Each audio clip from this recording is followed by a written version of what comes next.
नमस्कार, आपका स्वागत है फटाफट खबरों में। आज हम लेकर आए हैं हिमाचल प्रदेश के हर छोटे बड़े शहर की सबसे तेज और ताजा खबरें। तो चैनल को सब्सक्राइब कीजिए और वीडियो कहां से देख रहे हैं कमेंट बॉक्स में हमें जरूर बताइए।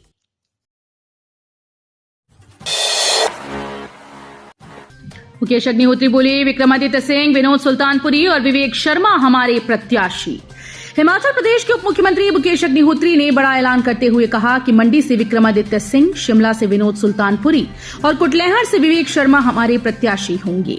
मंगलवार को जिला ऊना में मीडिया से बात करते हुए मुकेश अग्निहोत्री ने कहा कि कांग्रेस से उपचुनाव तो जीतेगी ही, इसके बाद निर्दलीय विधायकों वाले 3 विधानसभा क्षेत्र सहित शिमला ग्रामीण और कसौली में भी पार्टी जीत दर्ज करेगी।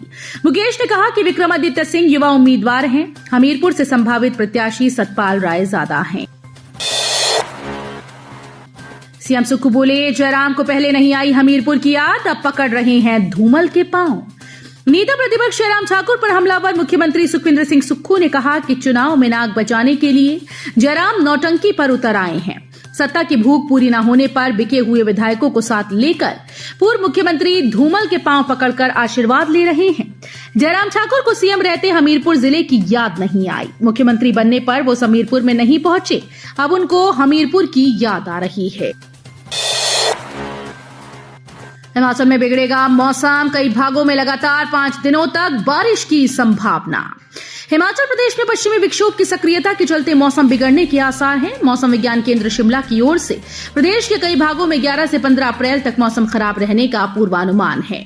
वहीं 9-10 अप्रैल को भी मध्य व उच्च पर्वतीय 1-2 स्थानों पर बारिश और बर्फबारी हो सकती है। ताजा पश्चिमी विक्षोभ की सक्रियता से 13 से 15 अप्रैल तक प्रदेश में अधिकतर स्थानों पर बारिश, जबकि चोटियों पर बर्फबारी की संभावना है। प्रतिभा सिंह बोली, 10 साल में किए कार्यों का हिसाब दे भाजपा। प्रदेश कांग्रेस अध्यक्ष और सांसद प्रतिभा सिंह ने कहा कि भाजपा की केंद्र सरकार को जुमलेबाजी की जगह बीते 10 साल में किए कार्यों का हिसाब देना चाहिए। मंगलवार को जारी प्रेस बयान में प्रतिभा ने कहा कि आज देश में बढ़ती महंगाई और बेरोजगारी के रिकॉर्ड टूट गए हैं। जांच एजेंसी इसका दुरुपयोग कर विपक्ष की आवाज को मोदी सरकार दबा रही है। उन्होंने दावा किया कि भाजपा को इस बार लोकसभा चुनाव में हार का मुंह देखना पड़ेगा। ईडी के निशाने पर माइनिंग अफसर। प्रदेश के ऊना जिले के अवैध खनन मामले में ईडी की जांच से खनन विभाग की ओर अफसरों पर भी गाज गिर सकती है। ऊना जिले में चल रहे क्रशर्स में करोड़ों के घपले में खनन विभाग के कई और अधिकारी जांच के दायरे में आ सकते हैं। ईडी ने अवैध खनन मामले की परतें उधेड़ना शुरू कर दिया है। ईडी की जांच में अवैध खनन मामले से जुड़े कई अहम खुलासे हो सकते हैं। अभी हाल ही में प्रदेश में सरकार के खजाने को धोखाधड़ी से नुकसान पहुंचाने के मामले में ईडी ने ऊना के खनन अधिकारी के खिलाफ केस दर्ज किया। ईडी जांच में खुलासा हुआ कि वे धोखाधड़ी से जुड़ी अवैध गतिविधि के माध्यम से प्राप्त अपराध की आय से जुड़ी प्रक्रिया गतिविधि में शामिल थे और राज्य सरकार के खजाने को धोखाधड़ी और गलत तरीके से नुकसान पहुंचाते थे। पीएम मोदी ने कैंसिल किया कांग्रेस की लूट का लाइसेंस। बीजेपी प्रदेश अध्यक्ष राजीव बिंदल ने साधा निशाना। भाजपा प्रदेश अध्यक्ष डॉक्टर राजीव बिंदल ने कहा कि कांग्रेस सरकार में भ्रष्टाचार ही देश की पहचान बन गया था। साल 2014 से पहले लाखों करोड़ रुपए के घोटाले होते थे। कांग्रेस के ही प्रधानमंत्री ने कहा था कि दिल्ली से 1 रुपया भेजा जाता है तो गरीब तक मात्र 15 पैसे पहुंचते हैं। इसलिए जनता को पहचानना होगा कि कौन सा पंजा है जो बीच में पैसे का गबन कर लेता है। उन्होंने कहा कि पीएम मोदी ने कांग्रेस की इस लूट की व्यवस्था पर ताला लगा दिया। भाजपा सरकार ने 10 वर्षों में 34 लाख करोड़ रुपए सीधे लाभार्थियों के बैंक खाते में भेजे। हिमाचल प्रदेश यूनिवर्सिटी में एमबीए की प्रवेश परीक्षा 16 मई को, तो बीएड समेत इन पाठ्यक्रमों के लिए इस दिन होगा एंट्रेंस। हिमाचल प्रदेश विश्वविद्यालय शिमला में अगले सत्र के लिए विभिन्न विभागों में प्रवेश परीक्षाओं की तिथियां तय कर दी गईं। इसके तहत एमटीटीएम बीबीए की परीक्षा व एमबीए के लिए एचपीयू मैथ 16 मई को होगा। एमसीए, एमए लोक प्रशासन और बीसीए की परीक्षा 17 मई को होगी। बीएचएम व एमए संस्कृत और एमए हिंदी की प्रवेश परीक्षा 18 मई को। एमपीएड के लिए ग्राउंड टेस्ट 18 व 19 मई। एमए योग समाजशास्त्र और एमएड की प्रवेश परीक्षा 20 मई को होगी। सुधीर ने धर्मशाला कोर्ट में दायर किया मुख्यमंत्री पर आपराधिक मानहानि का केस। पूर्व मंत्री और धर्मशाला विधानसभा उपचुनाव में भाजपा से प्रत्याशी सुधीर शर्मा ने मंगलवार को मुख्यमंत्री सुखविंदर सिंह सुक्खू के खिलाफ धर्मशाला स्थित मुख्य न्यायिक दंडाधिकारी की अदालत में आपराधिक मानहानि की याचिका दायर की। याचिकाकर्ता सुधीर शर्मा ने सीआरपीसी की धारा 199 के अंतर्गत भारतीय दंड संहिता की धारा 499 और 500 में यह आपराधिक मानहानि का मुकदमा मुख्यमंत्री पर किया है। खेलते खेलते चूल्हे में गिरा 2 साल का मासूम, झुलसकर मौत। हिमाचल प्रदेश के ऊना जिले के औद्योगिक क्षेत्र बेला बाथड़ी में दिल दहला देने वाली घटना में प्रवासी परिवार के 2 वर्षीय बच्चे के चूल्हे में गिरने के बाद झुलसकर मौत हो गई।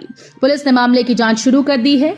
जानकारी के अनुसार टाहलीवाल क्षेत्र के अंतर्गत बाथड़ी में रहने वाले उपेंद्र महतो निवासी बिहार वर्तमान में बाथड़ी स्थित झुग्गी झोपड़ी में परिवार के साथ रहता है। बीती शाम करीब 7 बजे उपेंद्र का 2 वर्षीय बेटा संजीव खेलते समय जलते हुए चूल्हे में गिर गया, जिससे बच्चे को परिवार वाले तुरंत क्षेत्रीय अस्पताल ऊना लेकर पहुंचे, जहां गंभीर हालत को देखते हुए उसे पीजीआई चंडीगढ़ रेफर कर दिया गया, लेकिन रास्ते में ही उसकी मौत हो गई। जयराम को नींद में भी नजर आ रही सीएम की कुर्सी। शिक्षा मंत्री रोहित ठाकुर ने कहा कि 4 जून के बाद हिमाचल प्रदेश में भाजपा वेंटिलेटर पर होगी, क्योंकि वोट की चोट से जनता भाजपा को कोमा में पहुंचाने वाली है। नेता प्रतिपक्ष जयराम ठाकुर को तो अब नींद में भी मुख्यमंत्री की कुर्सी नजर आ रही है। वो मुख्यमंत्री बनने के मुंगेरी लाल के हसीन सपने देख रहे हैं। अगर किसी ने गाय का मांस खाया तो सीएम सुक्खू ने जयराम ठाकुर और कंगना रणौत पर किया कटाक्ष। कंगना रणौत के बीफ मामले में कांग्रेस बयानों की चुनाव आयोग में शिकायत पर मुख्यमंत्री सुक्खू ने कहा कि बीफ मामले में किसी ने कहा है कि गाय का मांस खाया है और उसकी कोई वीडियो है, तो वो किसी ने क्यों खाया होगा। उन्होंने कहा कि हिंदू धर्म संस्कृति में ऐसा नहीं करते और इस जवाब को भाजपा को अब देना पड़ेगा। मुख्यमंत्री सुखविंदर सिंह सुक्खू ने हमीरपुर में पत्रकारों से बातचीत के दौरान ये बात कही। उन्होंने कहा कि अभी चुनाव के लिए बहुत समय है और 15 महीनों में प्रदेश में कांग्रेस सरकार ने काम किया है। यौन उत्पीड़न मामले में टीजीटी सस्पेंड, चौकीदार पर पहले ही गिर चुकी है गाज। सिरमौर जिले के संगडा उपमंडल के एक सरकारी मिडिल स्कूल में मल्टीटास्क वर्कर से यौन उत्पीड़न के मामले में शिक्षा विभाग ने आरोपी कार्यवाहक हेडमास्टर और टीजीटी गंगाराम को सस्पेंड कर दिया है। ये कार्यवाही प्रारंभिक शिक्षा निदेशक आशीष कोहली के द्वारा अमल में लाई गई।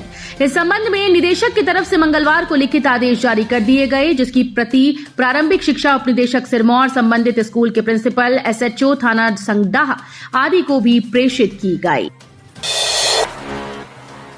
नवान शहर के श्रद्धालुओं से भरा टेम्पो पलटा, 1 की मौत, 9 घायल, 2 पीजीआई रेफर। थाना कला में श्रद्धालुओं से भरा टेम्पो पलट गया। हादसे में नवां शहर के एक श्रद्धालु की मौत हुई, जबकि 9 श्रद्धालु जख्मी हो गए। मृतक की पहचान बलकार सिंह पुत्र मक्खन सिंह निवासी नवां शहर पंजाब के रूप में हुई। पुलिस ने पोस्टमार्टम करवा शव परिजनों को सौंप दिया है। तो ये थी आज की फटाफट खबरें। हम मिलेंगे अगले बुलेटिन में, तब तक के लिए धन्यवाद। जय हिंद।